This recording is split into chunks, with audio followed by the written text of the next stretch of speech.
नमस्कार दोस्तों, मैं नवीन शुक्ल एक बार फिर हाजिर हूं आप सबके बीच। दोस्तों, पहलगाम आतंकी हमले के बाद भारत ने पाकिस्तान पर कड़े प्रतिबंध लगाए हैं। कल सीसीएस की बैठक के बाद पाकिस्तान को साफ संदेश दिया गया है कि अब लड़ाई आर पार की ही होगी। हम अपने 28 लोगों की मौत का बदला ऐसे लेंगे जिसकी कल्पना तक आतंकिस्तान ने नहीं की होगी। दोस्तों, कल प्रधानमंत्री जी की अध्यक्षता में सीसीएस की बैठक में पाकिस्तान के खिलाफ कुछ बेहद कारगर और ऐतिहासिक प्रतिबंध लगाए गए हैं, जिनके दूरगामी परिणामों से पाकिस्तान की पुश्तें थर्रा जाएंगी। मित्रों, 28 बेगुनाह लोगों की निर्मम हत्याओं से देश के 140 करोड़ लोगों के अंदर एक आग सुलग रही है। मित्रों, और फिर भारत सरकार ने आतंक के आका पाकिस्तान को ऐसी चोट दे दी जिससे पाकिस्तान के किसान नौजवान बूंद बूंद पानी के लिए तरसेंगे। इस बार भारत ने न कोई सर्जिकल स्ट्राइक की मित्रों, न बालाकोट जैसी स्ट्राइक की, न बम चलाए, न तोपें चली। इसके बावजूद भारत ने एक ऐसी वाटर स्ट्राइक की है जिससे पाकिस्तान में ब्लैकआउट होगा, लोग प्यास से तड़पेंगे, बिलबिलाएंगे और लहलहाती फसलें बर्बाद हो जाएंगी।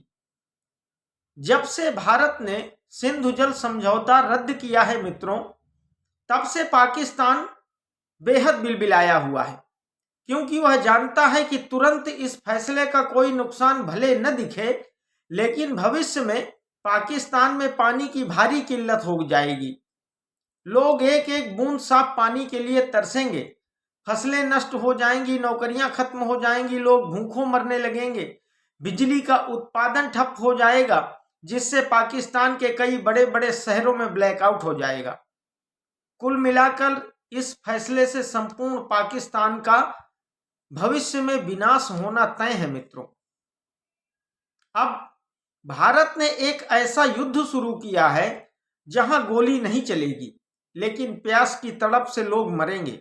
ये प्रहार पाकिस्तान की रीढ़ पर ऐसा प्रहार है मित्रों, जिसकी गूंज सदियों तक सुनाई देगी।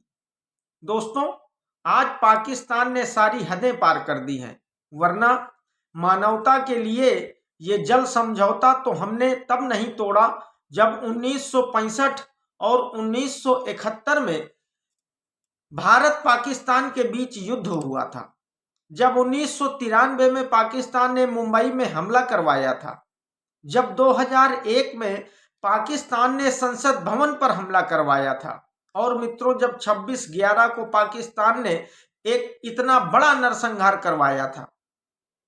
क्या क्या गिनाऊं मित्रों, जब 2016 में उरी और 2019 में पुलवामा में हमारे जवानों पर पाकिस्तान ने हमला करवाया था। हमने कभी मानवता के खिलाफ कोई काम नहीं किया है। हमने इतने हमले बर्दाश्त किए, इतने लोगों की मौतें बर्दाश्त की, लेकिन आप हमारी सहनशीलता का गलत फायदा उठाना चाहते हैं। अब बस बहुत हो गई सहनशीलता मित्रों। आज भारत की सब्र का बांध टूट गया और भारत ने सिंधु जल समझौता रद्द कर दिया। अब पाकिस्तान तुम बूंद बूंद पानी के लिए तरसोगे और गिड़गिड़ाओगे भी, तो भी भारत अपनी दृढ़ता से बाहर नहीं आएगा। दोस्तों, यह फैसला पाकिस्तान की बर्बादी की तरफ उठाया सबसे निर्णायक फैसला सिद्ध होगा। इस फैसले से पाकिस्तान में बिजली उत्पादन ठप हो जाएगा। भारत के 5 फैसलों से अभी जो सीसीएस की मीटिंग के बाद लिए गए हैं मित्रों, उनसे पाकिस्तान कूटनीतिक, राजनीतिक एवं आर्थिक मोर्चों पर घिर गया है। पहला जो फैसला लिया गया मित्रों, वो अटारी बॉर्डर बंद करने का फैसला लिया गया, जिसका मतलब है कि द्विपक्षीय व्यापार ठप, यानी अब भारत पाकिस्तान के बीच व्यापार पूरी तरह से और आवागमन पूरी तरह से बंद हो जाएगा। आप कल्पना करके देखिए कि बहुत सारी ऐसी चीजें हैं जो भारत से पाकिस्तान न जाएं तो पाकिस्तान की हालत क्या होगी। दूसरा फैसला मित्रों, जो सबसे बड़ा फैसला है, वो है सिंधु जल समझौता, यानी पाकिस्तान की जीवन रेखा पर सीधा प्रहार। तीसरा, पाकिस्तान हाई कमीशन को भारत से वापस जाने का आदेश दे दिया गया है, यानी भारत ने पूरी दुनिया के सामने यह ऐलान कर दिया है कि पाकिस्तान एक दहशतगर्द मुल्क है और अब हम इससे कोई संबंध और ताल्लुकात नहीं रखेंगे। दुनिया के सामने पाकिस्तान को बेनकाब कर दिया गया है। चौथा फैसला मित्रों, पाकिस्तान के नागरिकों को 48 घंटे में भारत छोड़ना होगा। जितने वीजा थे सब कैंसिल कर दिए गए। अब कोई पाकिस्तानी भारत नहीं आएगा। अब कराओ जाके कहीं फ्री में इलाज। अरे कायरों, तुम्हारे पास तो पेट्रोल भरवाने के भी पैसे नहीं है, इलाज क्या खाक करवाओगे? मरोगे तड़प तड़प कर। और पांचवा फैसला मित्रों यह कि सभी भारतीयों को भी पाकिस्तान से वापस लाया जाएगा। इनमें सबसे अहम फैसला, जैसा मैंने आपको बताया, वो है सिंधु जल समझौता रद्द करने का फैसला मित्रों, जिसे हम 1960 से निभाते चले आ रहे हैं। सैकड़ों हमले हम पर हुए, लेकिन हमने सिर्फ और सिर्फ आवाम की भले के लिए इस समझौते को कभी रद्द नहीं किया। दोस्तों, सिंधु नदी और उसकी सहायक नदियों जैसे झेलम और चिनाब नदियां पाकिस्तान की जीवन रेखा हैं। ये नदियां 4 देशों से होकर गुजरती हैं और 21 करोड़ लोगों की जल आवश्यकताओं की पूर्ति करती हैं। अब मैं आपको सिंधु नदी समझौते के बारे में बता रहा हूं मित्रों। 1947 से ही यह विवाद चला आ रहा था, जल का विवाद भारत और पाकिस्तान के बीच में। लेकिन भारत ने बड़ा दिल दिखाया और 1960 में पंडित जवाहरलाल नेहरू ने सिंधु जल समझौता किया, जो पाकिस्तान के लिए बेहद फायदेमंद रहा। पाकिस्तान को सिंधु, झेलम और चिनाब का 80% पानी दे दिया गया और भारत के हिस्से में रावी, सतलज और ब्यास नदी का पानी आया, जो कुल पानी का मात्र 20% ही है। और अब मित्रों, जब भारत ने यह 80% पानी को रोकने का फैसला किया है, तो पाकिस्तान पर इसके विनाशकारी परिणाम होने तय है। दोस्तों, पाकिस्तान की 80% सिंचाई इन्हीं 3 नदियों के पानी पर निर्भर है और अब पाकिस्तान की फसलें बिना पानी के नष्ट होनी और बर्बाद होनी तय है। दूसरा मित्रों, पाकिस्तान के बड़े बड़े शहरों की जल आपूर्ति इन्हीं नदियों पर निर्भर है। वह ठप हो जाएगी, लोग बूंद बूंद साफ पानी के लिए तरसेंगे। पानी की कमी से स्वाभाविक है कि बिजली का उत्पादन प्रभावित होगा और पाकिस्तान अंधेरे में डूब जाएगा मित्रों। बिजली की कमी से कारखाने ठप हो जाएंगे और अब जबकि गर्मी आने वाली है, तो आप कल्पना कर लीजिए कि बिना पानी के पाकिस्तान का क्या हाल होने वाला हो। पानी की कमी के चलते अनाजों और सब्जियों, फलों की कीमतें आसमान को छूने लगेंगी और भूखमरी का खतरा मंडराने लगेगा पाकिस्तान के ऊपर मित्रों। अब पानी और बिजली की कमी की वजह से पाकिस्तान की अर्थव्यवस्था भी चरमरा जाएगी। निवेशक पाकिस्तान छोड़कर भाग जाएंगे मित्रों। बाजारों में अस्थिरता का माहौल पैदा हो जाएगा और जनसंख्या विस्थापन से एक बेहद भयावह स्थिति पैदा हो जाएगी, क्योंकि जिस जगह से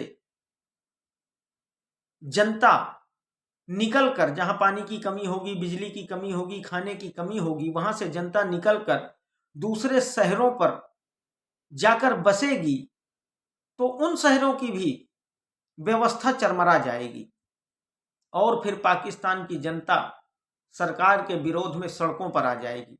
पाकिस्तान में बेरोजगारी और ज्यादा बढ़ जाएगी मित्रों। यानी कुल मिलाकर अगर कहें तो पाकिस्तान और उसकी अर्थव्यवस्था पूरी तरीके धड़ाम हो जाएगी। हालांकि यह सब कल से ही नहीं होने लगेगा मित्रों, क्योंकि सिंधु झेलम चिनाब का पानी कल से ही बंद नहीं हो सकता है, कल से ही नहीं रोका जा सकता है। इसे रोकने के लिए भारत को कई बड़े बड़े बांधों की जरूरत होगी और इन्हें बनने में समय लगेगा मित्रों। इसके अलावा पाकिस्तान के पास मंगल और तारबेला जैसे जलाशय भी हैं, जो अभी कुछ महीनों तक कृषि बिजली के लिए जो जल की आपूर्ति है उसे पूरा कर सकते हैं। और जब इन फैसलों का रिजल्ट आएगा ना मित्रों कुछ समय के बाद, तो आप देखेंगे कि पाकिस्तान गिड़गिड़ाएगा, विश्व समुदाय के पास जाएगा, मानवता की दुहाई देगा, अवाम को बचाने की दुहाई देगा, भारत पर अंतर्राष्ट्रीय दबाव डलवाने की कोशिश करेगा। लेकिन भारत इस बार निश्चित ही पूरी तरीके दृढ़ रहेगा और पाकिस्तान को अपने गुनाहों की सजा अवश्य मिलेगी। मित्रों, मैं मानता हूं कि अपनी नहरों, भूजल, नदियों के जल से पाकिस्तान कुछ महीनों तक तो अपना काम चला लेगा, लेकिन जिस दिन भारत पूरा पानी रोकने में सक्षम हो गया, उस दिन पाकिस्तान पर भूख का संकट, खेती का संकट, नौकरी का संकट, बिजली का संकट एक साथ कहर बनकर टूटेगा मित्रों। और तब पाकिस्तान को समझ में आएगा कि इन कायराना और क्रूर हरकतों का परिणाम क्या होता है। ये फैसले तो सिर्फ शुरुआत मात्र है मित्रों। आज प्रधानमंत्री जी ने बिहार की धरती से यह ऐलान कर दिया है कि ऐसा बदला लिया जाएगा जिसकी पाकिस्तान ने कभी कल्पना तक न की होगी। आज माननीय प्रधानमंत्री जी के भाषण से यह स्पष्ट हो गया, पाकिस्तान जो ये मानकर बैठा था कि बस ये 5-6 फैसले लेकर भारत की कार्रवाई पूरी हो गई, तो ऐसा बिल्कुल नहीं है मित्रों। भारत की कार्रवाई अभी पूरी नहीं हुई है, भारत का बदला अभी पूरा नहीं हुआ है। और ये बात आज बिहार की धरती से प्रधानमंत्री जी ने स्पष्ट बता दी है कि अभी वो बदला लेंगे जिसकी तुमने कभी कल्पना तक नहीं की होगी। मित्रों, अब भारत ने स्पष्ट ये बात बता दी है कि ना तो हम हमास जैसा हमला बर्दाश्त करेंगे और ना ही पहले जैसे चुप बैठेंगे कि आप आइए हमारे लोगों की जान लेकर वापस चले जाइए और हम सिर्फ निंदा करके चुप रह जाएं। अब ना वो भारत है, ना वो भारत की सरकार है और ना वो प्रधानमंत्री। अब तो मित्रों सीधा प्रहार होगा और ईंट का जवाब सीधा पत्थर से दिया जाएगा। और अब हम आतंकवाद और उसके आकाओं को निस्त नाबूद करके ही रहेंगे मित्रों। मैं एक बात और बेहद विश्वास के साथ आपसे कहना चाहता हूं कि बेफिक्र रहिए दोस्तों, इस बार बदला ऐसा होगा जिससे कोई भी देश भारत के खिलाफ ऐसी कायराना हरकत करने से पहले 1000 बार सोचेगा। बहुत बहुत धन्यवाद। जय हिंद, जय भारत।